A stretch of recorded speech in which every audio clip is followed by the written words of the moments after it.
2024 was an insane year for video games. There were a lot of video games that I got to play that I really enjoyed. And today, I kind of wanted to compile my thoughts on all of them because the Game Awards just happened, and I always feel like the Game Awards don't quite focus enough on the games, and honestly, a lot of the games that I personally enjoyed don't get talked about much in these shows. So, today, I'm going to be basically going through every single game that released this year that I got to play, and I'm going to kind of talk a little bit about them, with my top 3 favorite games of the year being at the end of the video.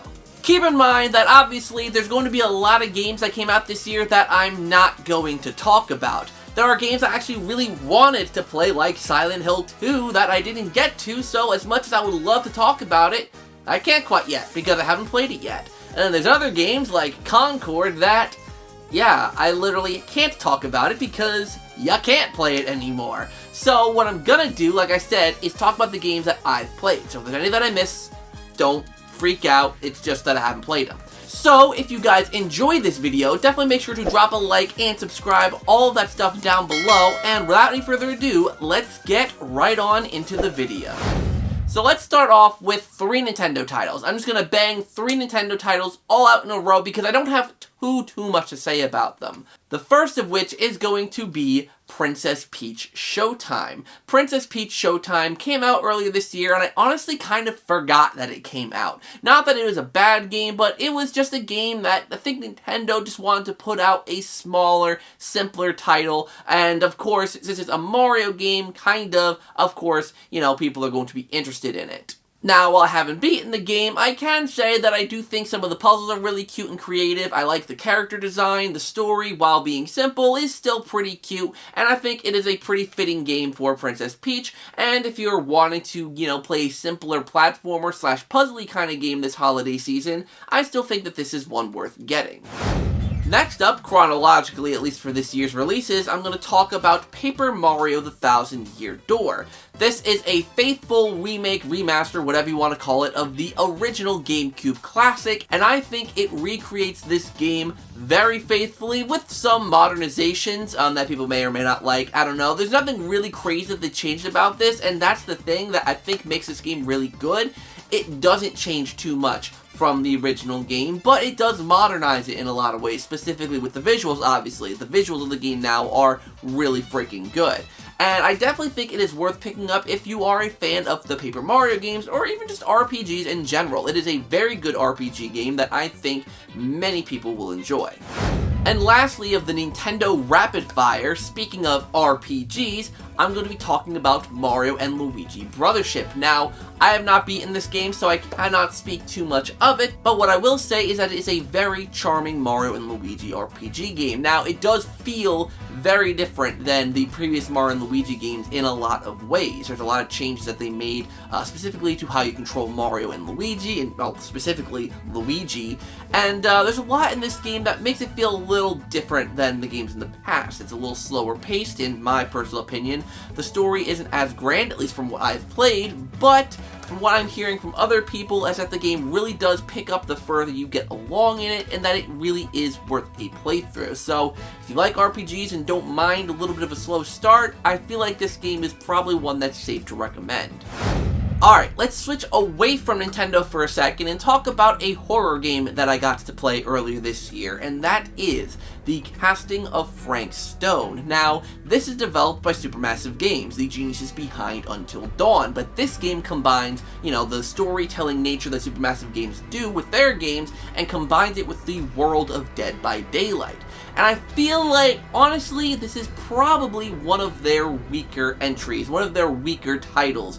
I feel like what this game lacks is a story that feels satisfying to play through. Usually with Supermassive Games, there's an interesting story to tie everything together, and I feel like it just isn't here with the story. I like the characters, don't get me wrong. I think some of the characters are pretty unique. I think, you know, the villain of Frank Stone is cool and interesting. I like the setting of the steel mill, but I feel like there were some things generally kind of missed. you know, in this game. And I don't want to say it's a bad game. I don't want to say it's a game that you definitely shouldn't play, but I do think if you are a fan of Supermassive Games, you know, games, I feel like this is one of their weaker entries.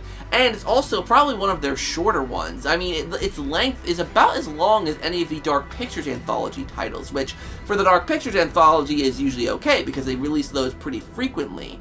But with this game, which I thought was going to be a bigger experience, it ended up being a lot shorter than I personally would have wanted it to be. Especially given the fact that, you know, there's lots of characters to keep track of, there's time jumps, and I feel like the game just needs to be longer, it needs to be more in-depth, and I don't know. Like, not that it's a bad game, it still very much feels like a Supermassive game, and if you're a fan of Supermassive games, I would suggest picking this one up if it's on sale. But for what it is, I did want more from it. And there's no physical edition of it, there's no physical version of this game to pick up, which I personally think is a real shame. Alright, we're down to the last 4 titles before I get to my 3 games of the year.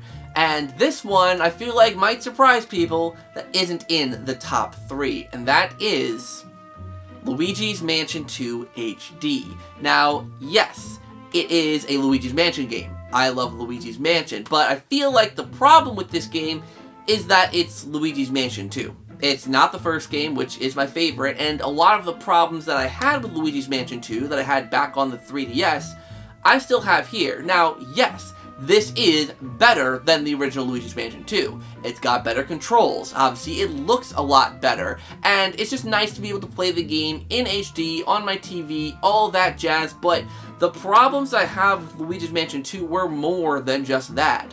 It was the actual structure of the game. I didn't like the mission structure. The ghosts annoyed me. The lack of portrait ghosts annoyed me. All of that. And even though the game is definitely better than Luigi's Mansion 2, the original, it's still not my favorite Luigi's Mansion game. Nowhere near it.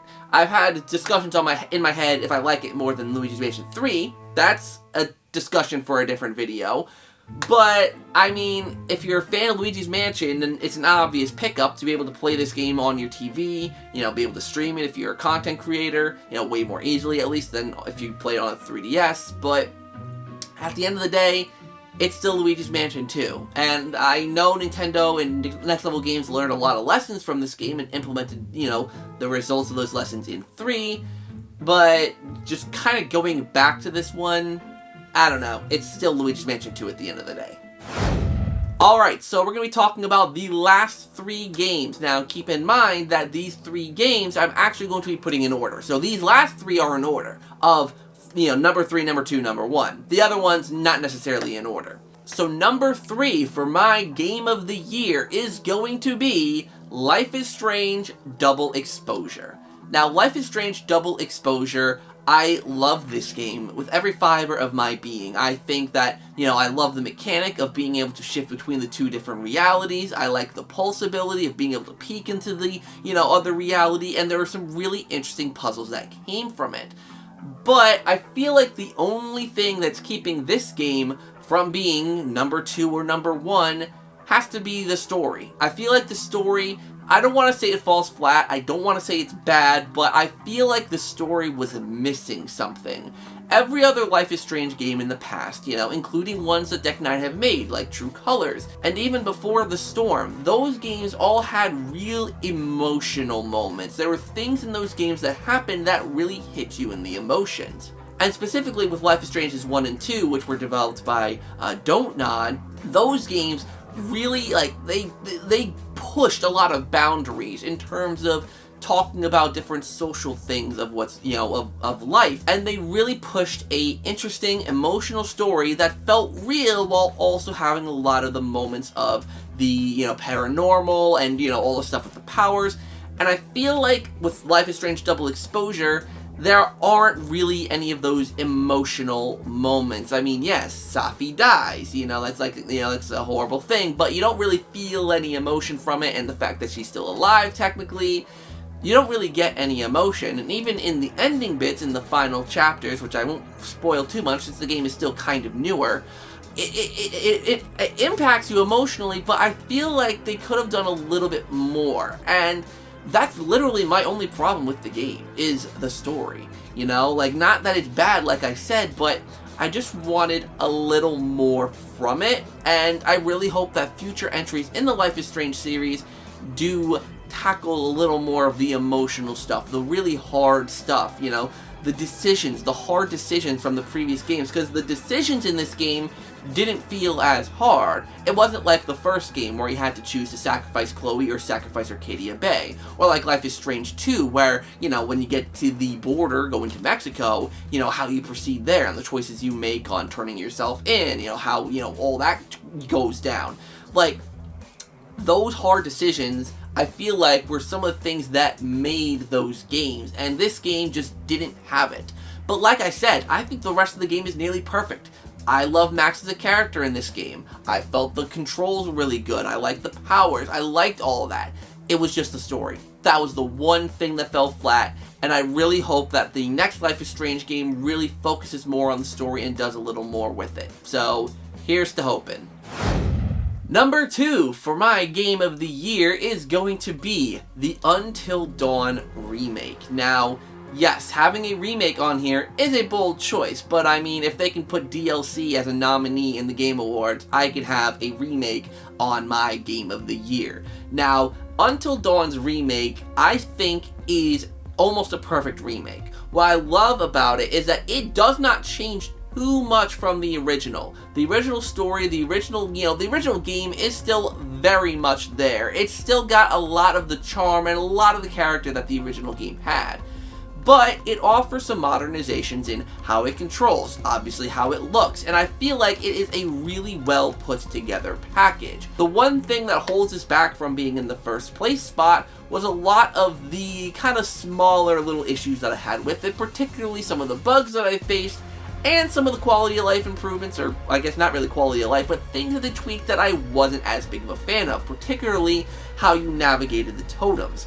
But other than those little minor nitpicks, this is a great remake. And yes, it is a full $70, which, I don't necessarily agree with, but I feel like because of that, people are really kind of putting this game down, and I feel like it is just unfair to the game. I think it is a really solid remake, definitely a big step up from, you know, the original Until Dawn, and I think it is well worth getting if you are a fan of narrative horror games. It is a great one, and Ballistic Moon did a great job remaking it.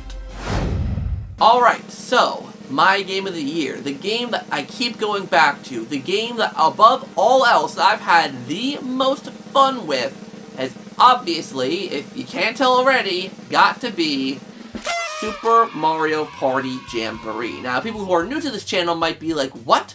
Why does a Mario Party game get above everything else? Now, here's the thing, right? For me, the main qualifications of me, like, saying what my game of the year is going to be, it's either gotta be a game that I have really a whole lot of fun with, or it's gotta be a game that really captivates me with its story and gameplay, or specifically the story, something that really interests me and intrigues me. And obviously, this game doesn't really have a story, but this game is miles of fun. This game is the most fun I've had with a Mario Party game in a long time. Yes, it's not perfect. There are things that could be better. Like, for instance, the game does drag a little bit sometimes. It is definitely a longer game. Like 10 turns will take you a while to complete. But I feel like that doesn't matter because of the fact that the game is just so genuinely fun that the time just kind of flies, and I don't mind that as much.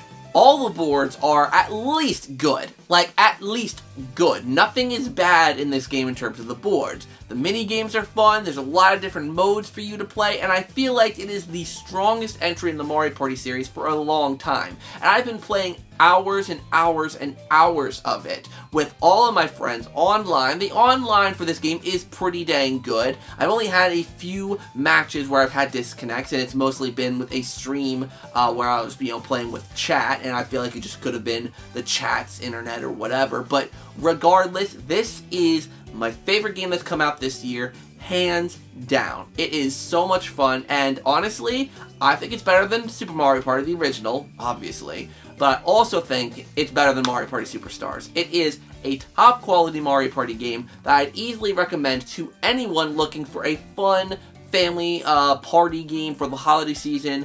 Get this one. And it even comes with Nintendo Switch Online. I don't know if it still does, but it comes with Nintendo Switch Online, so it is an easy recommendation from me, and easily my favorite game of the year. So, I would like to thank everyone so much for watching this video. I really hope you enjoyed. It's been a lot of fun playing all these games this year. I've loved, all of these games to some extent. I've enjoyed playing, so I'm happy with how games have turned out this year. But next year, there's going to be even more games coming out that I'm really excited for. There's going to be a new SpongeBob game. You know, there's going to be a lot of new stuff. There's going to be Directive 8020. There's going to be a lot of cool stuff that I'm personally excited for, and hopefully you are as well. And of course, the Nintendo Switch too. So, thank you guys so much for watching today's video. I really hope you enjoyed. Like, comment, and subscribe. All that stuff down below. Hit that notification bell so you can be notified of when I upload videos. And until next time, you guys, I will see you all in the next video.